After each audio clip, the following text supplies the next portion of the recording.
दोस्तों, आज की सबसे पहली और बड़ी खबर। झारखंड में 24 घंटे में कोरोना के मिले 5081 नए मामले। झारखंड में कोरोना के मामलों में लगातार वृद्धि हो रही है। रविवार सुबह तक झारखंड में कोरोना के 5081 नए मामले मिले हैं। कोरोना संक्रमण के कारण से 3 लोगों की मौत हो गई है। सबसे अधिक कोरोना के 1590 नए मामले राजधानी रांची से मिले हैं। झारखंड में कोरोना से 1186 लोग रिकवर हुए हैं। बता दें कि झारखंड में कोरोना के सक्रिय मामले 21,098 में सबसे अधिक 7,113 रांची में एक्टिव हैं। बड़ी खबर, 10 और 11 जनवरी को बारिश के साथ ओला गिरने की चेतावनी।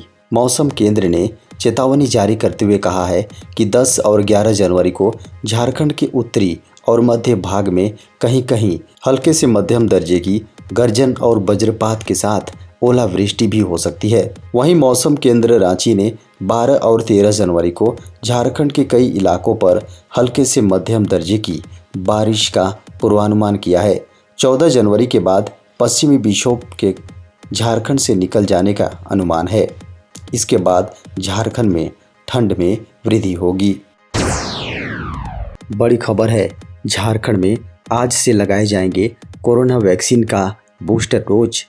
झारखंड में health care workers, front line workers और 60 वर्ष से अधिक उम्र के बीमार बुजुर्गों को बूस्टर डोज की वैक्सीन आज से लगेगी।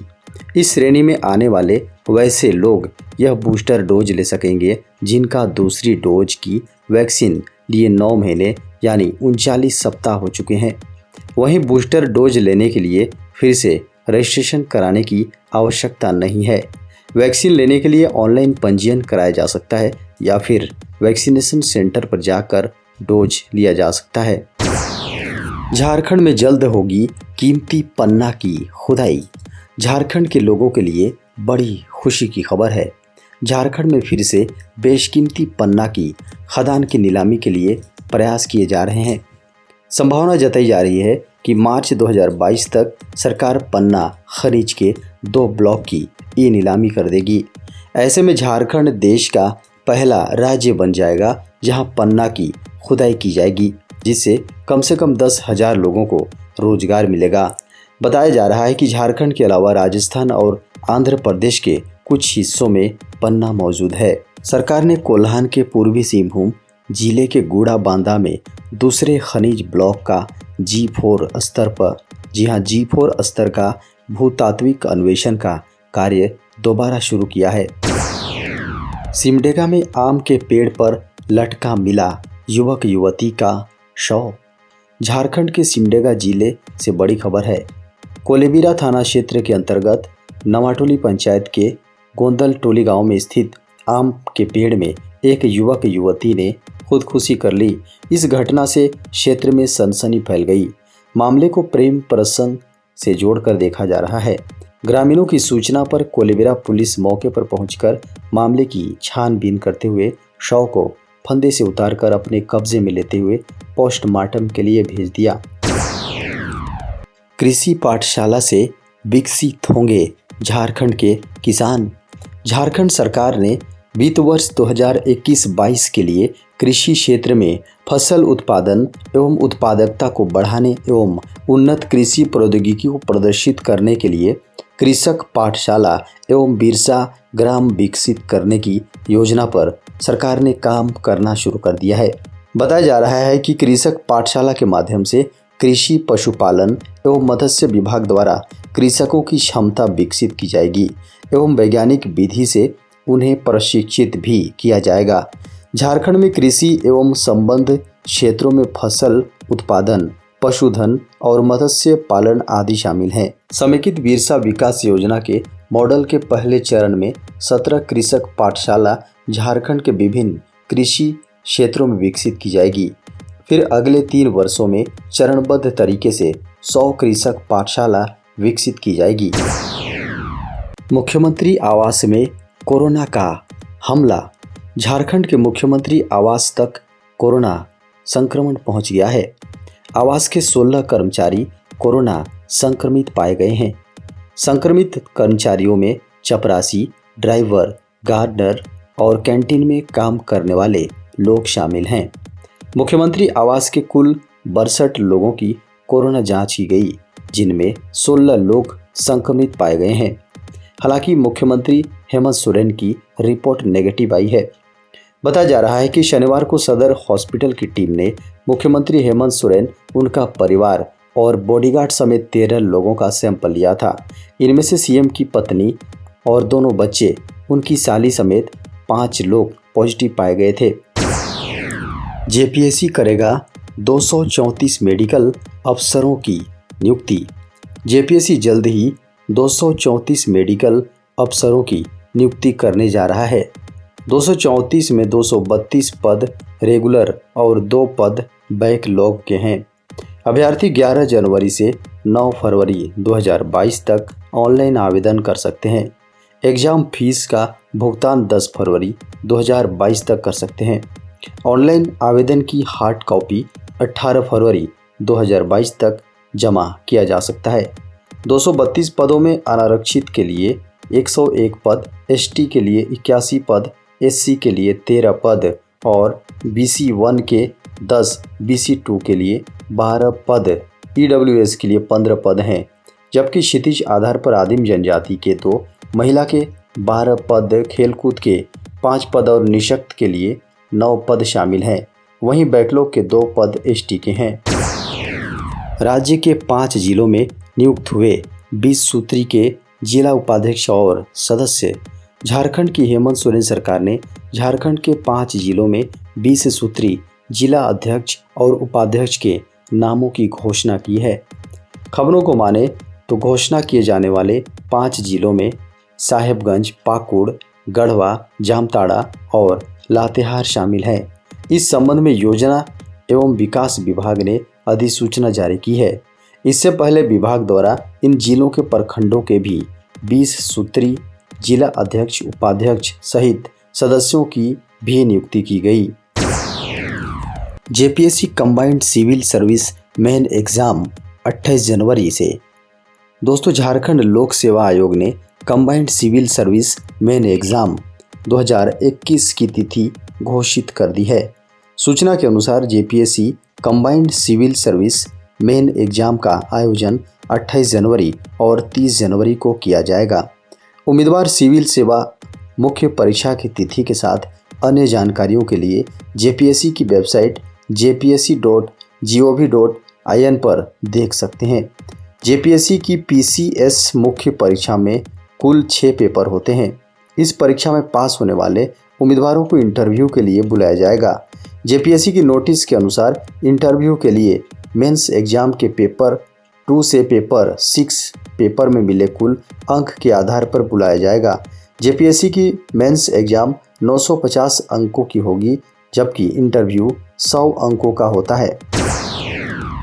कंपनियां कर्मचारियों के लिए दोबारा लागू कर रही वर्क फ्रॉम होम। कंपनियां अपने कर्मचारियों को वापस दफ्तर ले जाने की योजनाओं को टाल रही हैं और वे वर्क फ्रॉम होम को वापस लागू कर रही हैं। ऐसा देश में कोरोना महामारी की नई लहर को देखते हुए किया जा रहा है। बहुत सी कंपनियों ने दफ्तरों से काम को दोबारा शुरू कर दिया है और कई दूसरी कंपनियां नए साल की शुरुआत में अपने कर्मचारियों को वापस बुलाने पर विचार कर रही थी, क्योंकि ज़्यादातर राज्यों में कोरोना के बहुत कम मामले सामने आ रहे थे। लेकिन दिसंबर के आखिर तक आते आते यह बदल गया, जब कुछ दिनों में मामले दोगुने होना शुरू हो गए। कंपनियां अब सावधानी के साथ चल रही हैं, क्योंकि उनके बहुत से कर्मचारियों को कोरोना हो गया है। इसके साथ ही जरूरी कर्मचारियों के लिए काम के घंटों को भी घटा रही है या उनके लिए नियमित तौर पर टेस्टिंग कर रही हैं। रेल यात्रियों के लिए बड़ी खुशखबरी, अब चमचमाती एलएचबी कोच के साथ चलेगी ट्रेन। जी हां, रेल यात्रियों को बेहतर, सुविधाजनक, सुरक्षित और आरामदायक यात्रा अनुभव देने की दिशा में भारतीय रेल दिन रात काम कर रही है। इसी सिलसिले में भारतीय रेल धीरे धीरे अपनी सभी ट्रेनों से पुराने आईसीएफ कोच हटाकर नई टेक्नोलॉजी वाले एलएचबी कोच लगा रही है। केंद्रीय रेल मंत्री अश्विनी वैष्णव ने गुरुवार 6 जनवरी को ओडिशा के कटक से नई LHB कोच वाली तपस्विनी एक्सप्रेस को रवाना किया। बता दें कि तपस्विनी एक्सप्रेस ओडिशा के पुरी से झारखंड के हटिया के बीच चलती है। तपस्विनी एक्सप्रेस अपनी 690 किलोमीटर की यात्रा में ओडिशा और झारखंड के कई प्रमुख जिलों से होकर गुजरती है। पुरी और हटिया के बीच चलने वाली इस ट्रेन का संचालन भारतीय रेल का ईस्ट कोस्ट रेलवे जोन करता है। बड़ी खबर है, सुप्रीम कोर्ट के 150 कर्मचारी कोरोना संक्रमित। सुप्रीम कोर्ट बार एसोसिएशन के अनुसार सुप्रीम कोर्ट के 150 स्टाफ कोरोना पॉजिटिव पाए गए हैं और इसी कारण से सोमवार से स्टाफ के लिए हेल्पलाइन शुरू की जाएगी। खबरों को माने तो शीर्ष अदालत के 32 न्यायाधीशों में से कम 4 न्यायाधीश और लगभग 3000 कर्मचारियों में से 150 वर्तमान में वायरस से संक्रमित हैं। देश में केंद्रीय स्वास्थ्य मंत्रालय के रविवार को अपडेट किए गए आंकड़ों के अनुसार एक दिन में कोरोना वायरस संक्रमण के 1,59,632 नए मामले सामने आए, जो पिछले 224 दिन में सामने आए सर्वाधिक दैनिक मामले हैं। देश में उपचाराधीन मरीजों की संख्या बढ़कर 5,90,611 हो गई है, जो लगभग 197 दिन में सबसे अधिक है। सुप्रीम कोर्ट के परिसर में कोविड-19 जांच सुविधा स्थापित की गई है और यह सोमवार से शनिवार तक खुली रहती है। देश में कोरोना के बिगड़ते हालात को लेकर पीएम मोदी की इमरजेंसी मीटिंग। देश में कोरोना की तीसरी लहर कहर बरपा रही है। तेजी से बढ़ते मामलों के बीच प्रधानमंत्री नरेंद्र मोदी ने इमरजेंसी मीटिंग की। वीडियो कॉन्फ्रेंसिंग के जरिए की गई इस बैठक में प्रधानमंत्री नरेंद्र मोदी ने बच्चों के वैक्सीन ड्राइव को तेज करने के लिए कहा।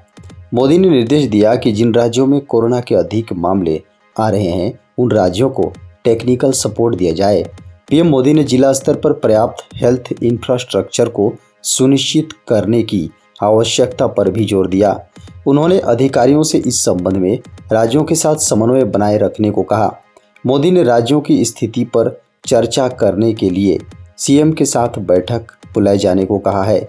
उन्होंने कोरोना के मामलों के मैनेजमेंट के लिए मैनेजमेंट के साथ नॉन कोविड हेल्थ सर्विस की निरंतरता सुनिश्चित करने की आवश्यकता पर जोर डाला। तकनीकी गड़बड़ी के कारण 1 घंटे के लिए ठप हुई UPI service. Unified payment interface यानी यूपीआई सर्विस रविवार को लगभग 1 घंटे के लिए ठप हो गई। National payments corporation of India ने एक ट्वीट्स के जरिए इस बात की जानकारी दी। हालांकि यूपीआई के सर्वर को ठीक कर लिया गया है। बताया गया है कि यूपीआई सेवाएं टेक्नोलॉजी खराबी के कारण से ठप हुई थी। इससे पहले यूपीआई इस्तेमाल करने वाले सैकड़ों लोगों ने सोशल मीडिया प्लेटफॉर्म्स पर सेवाओं के ठप होने की बात कही। इन लोगों की शिकायत थी कि गूगल पे से लेकर पेटीएम समेत सभी डिजिटल वॉलेट से लेनदेन में दिक्कत आ रही है। झारखंड, छत्तीसगढ़ समेत इन राज्यों में होगी भारी बारिश। मौसम विभाग के अनुसार ओडिशा, झारखंड, पश्चिम बंगाल और छत्तीसगढ़ में पश्चिमी विक्षोभ के कारण भारी बारिश हो सकती है। 11 से 13 जनवरी तक मौसम विभाग ने येलो अलर्ट जारी किया है। वहीं ओडिशा में 11 और 12 जनवरी को बारिश के लिए ऑरेंज अलर्ट जारी किया गया है। छत्तीसगढ़, ओडिशा और झारखंड में 11 जनवरी को ओले गिरने की संभावना है।